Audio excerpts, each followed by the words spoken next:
Welcome to the World Today on Channels Television. I'm Anne Nwawado here in Lagos, Nigeria. Here are the headlines.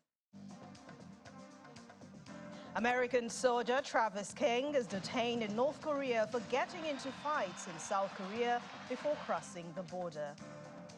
Temperatures still rising across Europe with red alerts for extreme heat in place Nijoli in Italy.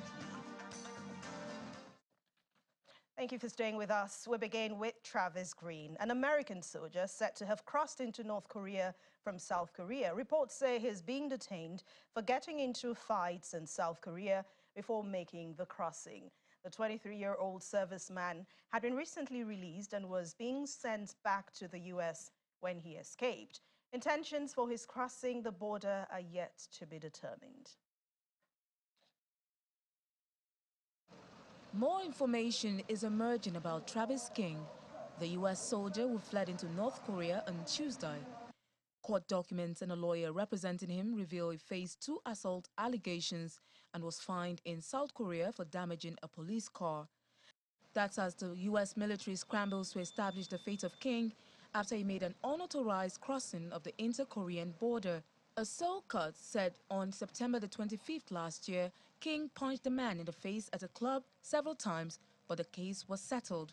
2 weeks later, on October the 8th, police officers responded to a report of another altercation involving King and tried to question him.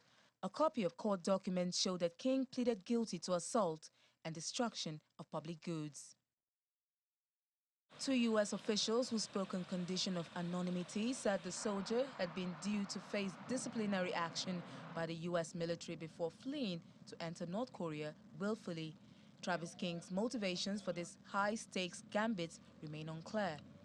For tourists visiting the demilitarized zone separating the 2 Koreas, it's an expression of shock at the news of the American soldier who fled into North Korea while taking part in an organized tour at the heavily fortified border a day earlier.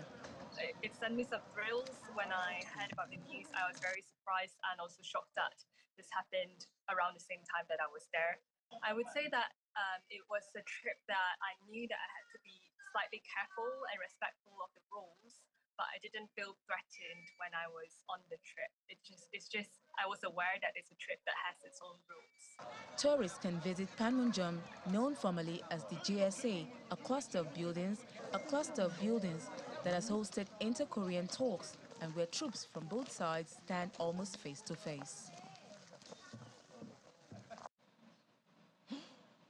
As someone did see what transpired at the Korean border, Sarah Leslie was in the joint security area of the demilitarized zone with some 40 other tourists who were walking around and taking photos in the moments before King made a dash to the nuclear-armed North Korea.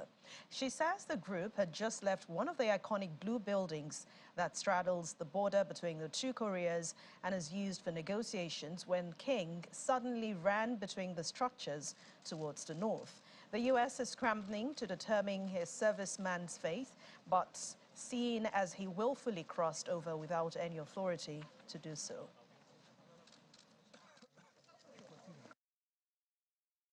Someone ran close to me very fast, and I thought, what is going on? I didn't think anyone who was sane would want to go to North Korea, so I assumed it was some kind of stunt to, run to the North Korean border fence and have someone film it or something like that. It all happened pretty quickly. I probably only saw him running for like a few seconds, and that's all it would have taken to get across the border. And then, a couple of seconds after I saw him, that's when the soldiers shouted and started running after him, and then they told us to get in the building. So it was all a bit of a scramble, and it all happened very quickly. But tours to the JSA are very popular and sell out months in advance. So I booked this a couple of months ago, and we had to submit our passport details when we booked. And if you didn't have your passport details, you had to get them no later than 4 days before the tour started. So the photo that you're showing me looks like him. I can't see it very clearly, but it does look like him. And in the bus, he was wearing a jeans and a short sleeve dark top.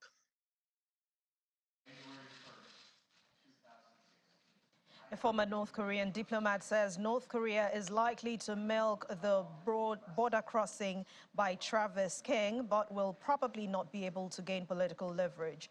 He also describes Ms. King's defection as crash landing in hell, and much will depend on whether North Korea views it as a good propaganda opportunity.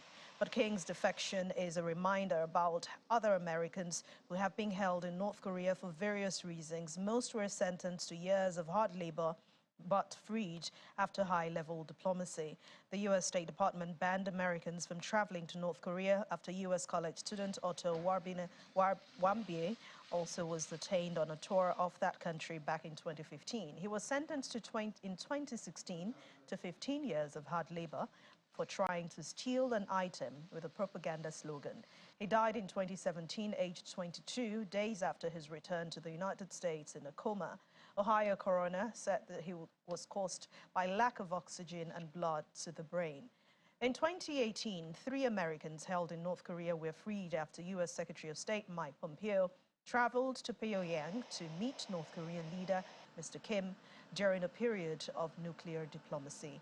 There were Korean-American missionary Kim Dong-chul, who had been detained in 2015 and sentenced to 10 years hard labor, and a teacher at the foreign-funded Pyongyang University of Science and Technology who was detained in 2017, Kim Sang-duk, or Tony Kim.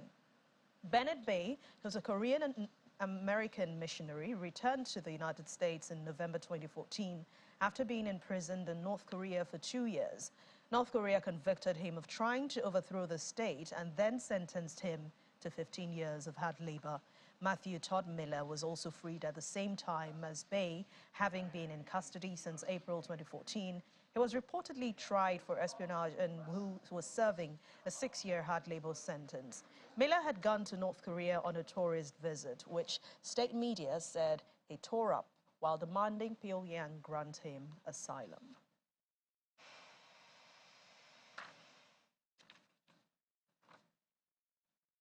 Now let's bring in foreign affairs commentator Calvin Dark into the conversation. Thank you very much, Calvin. He joins us from the U.S. Capitol in Washington, D.C. It's great to see you, Calvin. Good to be here. All right, so what do you think will be the reason Travis King crossed the border into North Korea, especially knowing now that he was rather unruly in South Korea just before that incident? Well, I think that remains to be seen. I mean, it could be, a prank, as was alluded to by some of the other people that were touring in that same group. Could just be, foolishness, immaturity. It could be the influence of substances. We know that there was a U.S. soldier in the 60s who had blamed a similar defection on alcohol. So we really don't know. It also could be have mental issues, or it could have been fear of what would happen to him when he got back to the United States because of those convictions for assault. Although I have a hard time thinking that anything that he could have faced in Texas would be worse than North Korea. So we don't know. I will say that just one of the things that just shocks me is that tourists are going there. This is a very dangerous area. It's a country that's still technically at war with the U.S. So I think people need to think twice before they add this to their tourist agenda. Is being held by North Korean authorities, joining the list of other Americans who had been held for various offenses by North Korean leader Kim Jong-un. I mean, I read some of them who had in the past, even some have died in that event. But the U.S. is still working on the release of some of such, like Matthew Todd. Does King qualify to be rescued by the U.S. government, knowing that he put himself in this predicament? Well, if it ends up being the way we assume that it is, that he did this willfully, it will be hard because if he did it willfully, we know that getting people out of North Korea involves very high-level official and unofficial intervention. We know there have been former presidents that have had to intervene in past cases. And on top of that, you need public support to get the governments and the unofficial high-level people to do it. And so if he went willingly, it's going to be really, really hard to get that public support. But could you guess the conditions he could face while the U.S. government likely embarks on negotiations for his release? Well, I think a lot of that will depend on whether he, went willingly to defect or some other reason. Obviously, if he didn't go to defect and is a prisoner, the conditions he would undergo would be horrible. If he did defect, this reminds me a lot of the case in the late 60s with Charles Jenkins, who said that he appeared in propaganda videos for North Korea and taught English to North Korean spies. So we don't know exactly, but if this was a defection, we can expect he definitely will be used for propaganda purposes. Even U.S. Defense Secretary Lloyd Austin is concerned about King's welfare. What does this mean for U.S.-North Korea relations going forward? I think that's really important to keep in mind that whether or not he went willingly, that doesn't change the U.S. military's desire to get him back. And so because of that, even though it's less if he didn't go willingly, North Korea will have slight leverage in negotiations because, as Secretary Austin said, they want him back. But it won't be too much because he did apparently do it willingly, and but that won't stop North Korea from trying to use it in any negotiations with the U.S. All right. Thank you, Foreign Affairs commentator Calvin Dark from Washington, D.C. Thanks a lot for your contribution on this issue. Thank you. Well, North Korea is also in the news for other reasons, and that is over the launch of 2 ballistic missiles into the sea on Tuesday. China has called for meaningful dialogue over this issue, which comes nearly 1 week after North Korea tested its Hwasong-18 intercontinental ballistic missile, a launch the North has said it is warning to the U.S. and other adversaries. Japan and South Korea confirmed the latest missile test just hours after a U.S. ballistic missile submarine arrived in a South Korean port for the first time in 4 decades.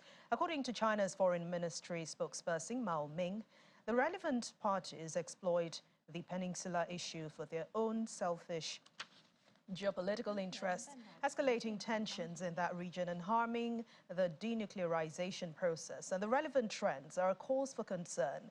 He says that they hope that the relevant parties will continue in the direction of political settlement, addressing each other's legitimate concerns in a balanced way through meaningful dialogue and safeguarding the peace and stability of the peninsula.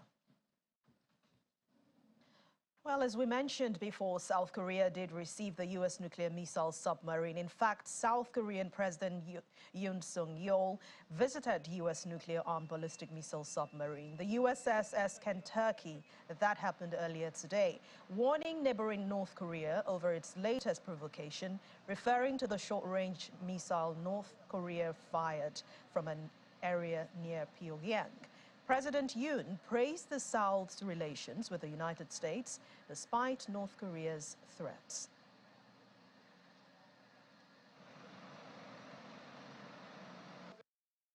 The USS Kentucky is a U.S. strategic platform and a significant part of the U.S. nuclear triad. As the most survivable leg of the U.S. triad, it is a key component of the U.S. extended deterrence commitment to the Republic of Korea. This visit, the first of a SSBN to Korea in over 40 years, is a concrete demonstration of the United States' ironclad commitment to the Republic of Korea.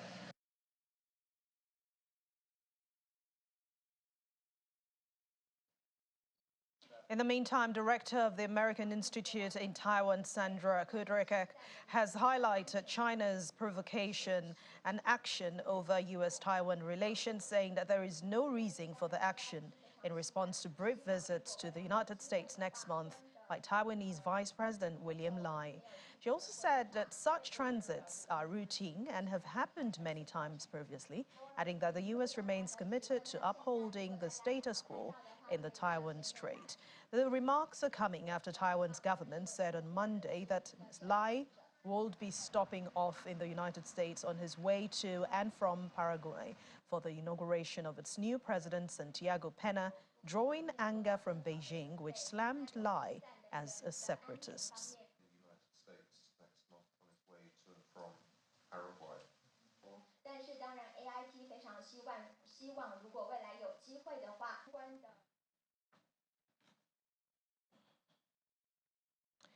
And we turn our attention now from To the death of an 8-year-old migrant girl in the U.S. border custody, Anna Detained Reyes, also Alvarez, died in hospital on May the 17th after she fell ill at a border patrol site in Texas.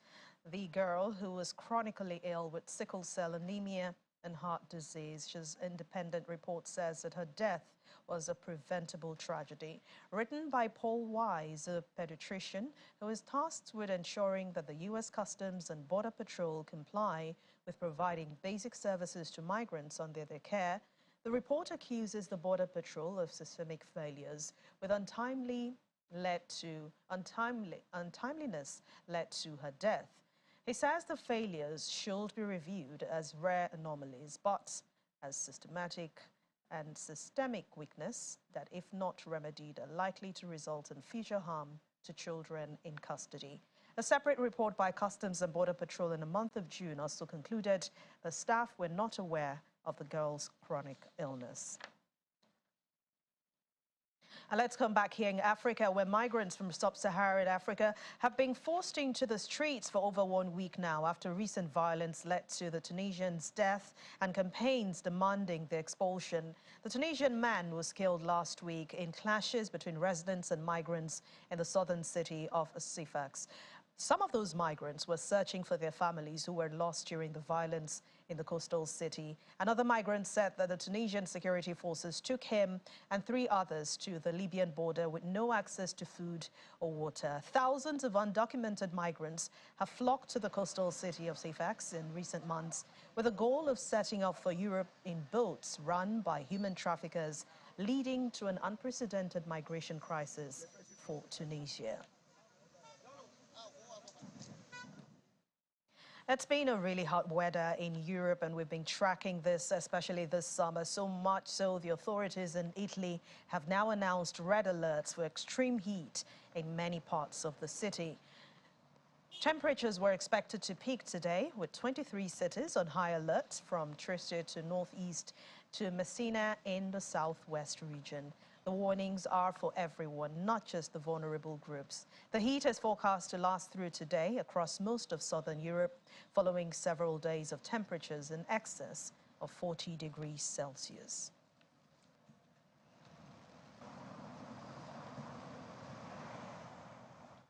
As we know, the heat wave is sweeping across all parts of Europe, and this week especially has been described as the week of hell, especially in Italy. It is proving a challenge for joggers in the country. Earlier today, many amateur runners were plodding around the ancient city of Rome to get their exercise in before the thermometer soared. But Rome registered a record high temperature of 41.8 degrees Celsius on Tuesday as the heat wave beat down on much of southern Europe. Over in Greece, wildfires burned northwest of Athens today, destroying forests and homes as authorities braced for a new heat wave across the country. Firefighters joined forces in tackling that blaze. It is the 3rd day of fires. Aircraft sent from Italy and France joined the forces, including firefighters from across the country. Fires are common in Greece, but their hotter and drier summers have turned the Mediterranean into a wildfire spot in recent years. Climate Change Britain protests while in Britain, climate campaigners from the group Stop Oil spray painted the headquarters of the country's Energy Security Department.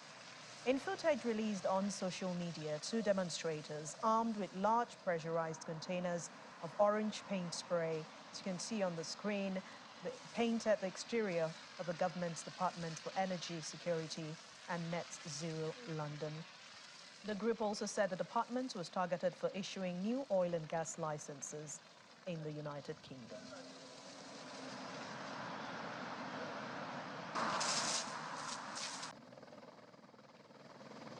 And we're not done with weather yet. Let's head to Canada, where hundreds of wildfires are raging across the country, spewing smoke, choked air across Canada and into parts of the United States. In Canada's oil province, Alberta, which has reported 864 wildfires this year, at least 20 out of 120 current fires burn out of control. Meanwhile, in Quebec, reported that several days of rain had helped firefighters reduce their fires from 160 in the beginning of June to 101 wildfires currently, none of which is out of control. Canada is on track for its worst ever wildfire season, with fires scorching British Columbia, Alberta, Saskatchewan, and the Northwestern Territories in the west, Ontario, Quebec, and Nova Scotia, all in the eastern part. We had 120 active wildfires on the landscape, 20 of which are burning out of control.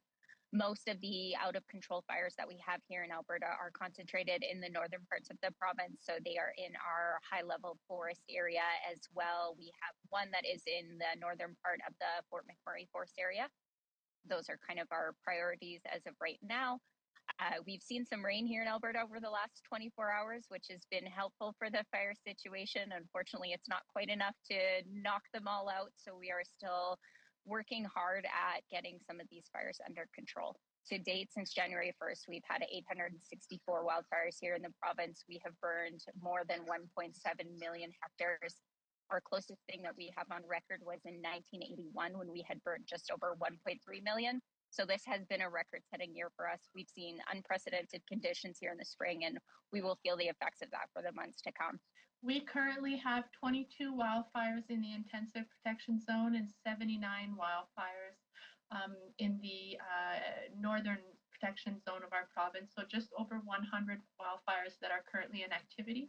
However, as of today, we have no more wildfires that are considered out of control. They are all either being held, contained, or under observation. Weather was a big factor in stabilizing the situation over the last few weeks. The situation started at the end of May, beginning of June. Dry lightning came through. Within the entire intensive zone, we had over 160 wildfires at the beginning of June. Many were out of control, were near communities. We've had a lot of help, a lot of international help. We've put in a lot of hard work towards containing these fires. However, it really was Mother Nature that helped us out. Towards the end of June, beginning of July, we started receiving more precipitation, frequent bouts of rain that were coming through the province.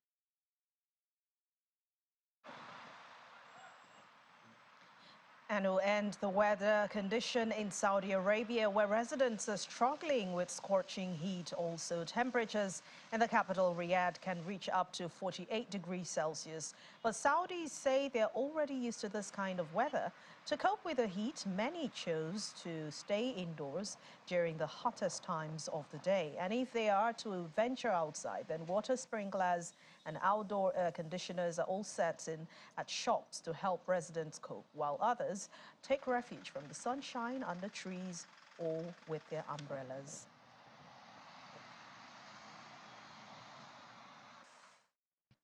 Welcome back. Well, it seems it's the end of the road for Thailand's Prime Minister, as he has been suspended from Parliament by the Constitutional Court, forcing him to leave the debating chamber.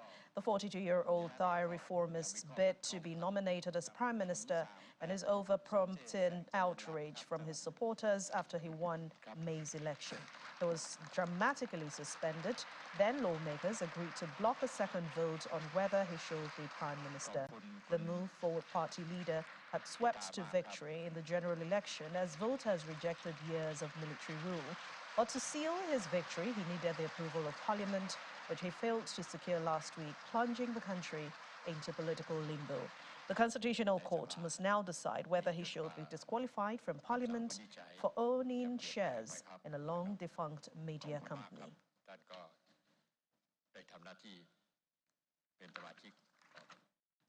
Let's head to Kenya, where a three-day nationwide cost of living protest has started, forcing schools in the country's capital, Nairobi, and the coastal town of Mombasa to shut indefinitely. Many businesses have also remained shut over fears of looting, with people scared of getting caught in violent clashes.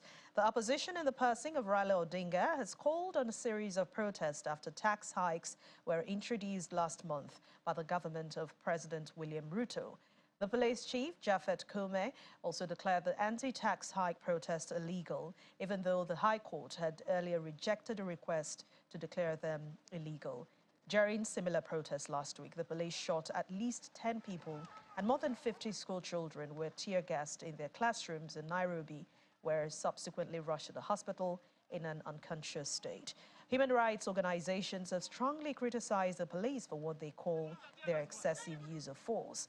However, local and international groups, as well as foreign diplomats, have expressed deep concern over the situation in Kenya, asking for dialogue to address the issues at hand.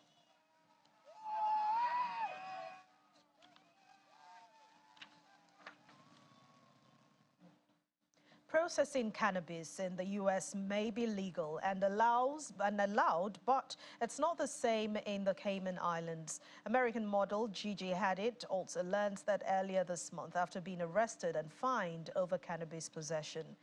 It has been revealed that the 28-year-old and her friend were detained after their luggage was searched as they arrived on a private jet for a holiday on July the 10th. They pleaded guilty in court and then paid a fine of $1,200, but no conviction was recorded. According to Cayman Islands Customs and Border Control, Hadid and her friend Leah McCarthy were arrested for the importation of marijuana and the importation of utensils used for the consumption of the substance. However, local media reports say they were taken to a detention center and then released on bail. Despite this, the model appeared to still enjoy her holiday. She told her Instagram followers on Tuesday, posting photos of her beachside getaway, saying that all is well that ends well. For the first time in history, the United Nations Security Council has held its first meeting on artificial intelligence, discussing its merits and its risks. China said the technology should not become a runaway horse, and the United States warned against its use to censor or repress people.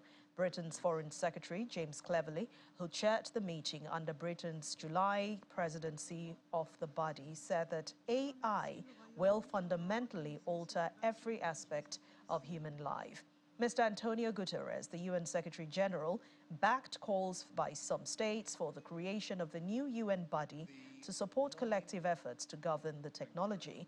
China's UN ambassador, Chang Jun, described artificial intelligence as a double-edged sword, saying that Beijing supports a central coordinating role of the UN on establishing guiding principles for artificial intelligence.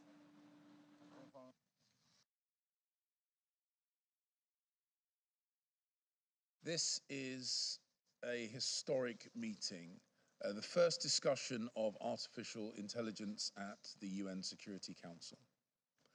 Since the early development of artificial intelligence by pioneers like Alan Turing and Christopher Strachey, this technology has advanced with ever greater speed. Yet, the biggest AI-induced transformations are still to come. Their scale is impossible for us to comprehend fully, but the gains to humanity will surely be immense. AI will fundamentally alter every aspect of human life. Groundbreaking discoveries in medicine may be just around the corner.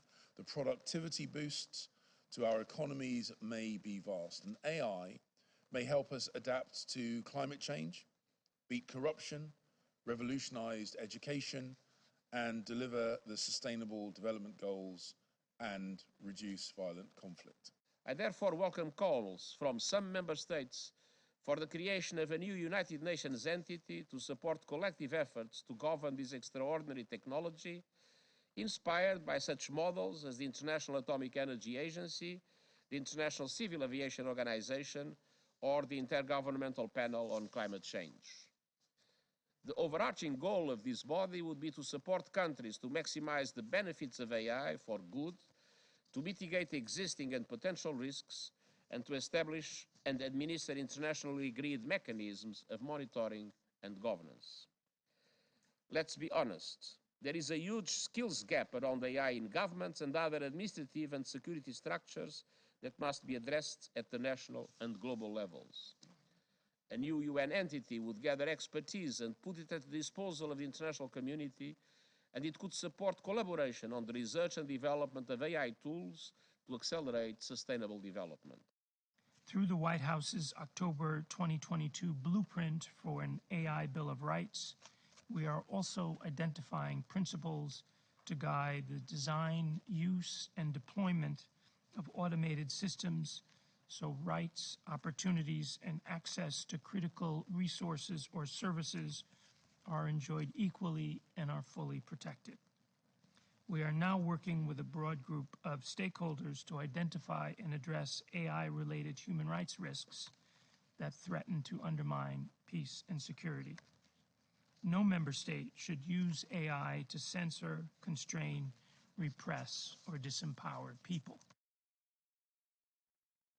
And finally, how would you like to listen to your favorite K-pop music in your own local language? Well, that is now made possible with artificial intelligence music technology. South Korea's largest music label, Hybe, which manages hit boy band BTS, recently released a song in 6 languages.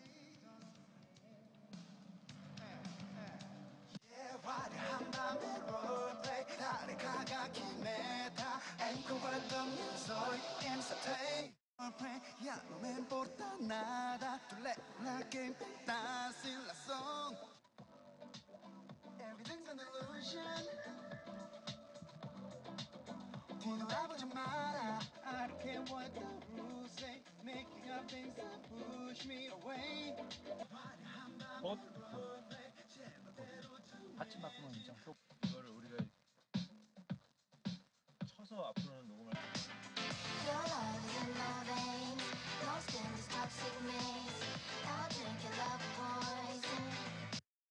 I think it's a fantastic use case, and it just showcases the potential of artificial intelligence to be on the side of musicians and producers. It's going to lower the barrier of music creation. It's a little bit like Instagram for pictures, but in the case of music. Quite interesting. And that's it on The World Today. Thank you so much for watching. I'm Anne Nwawadu.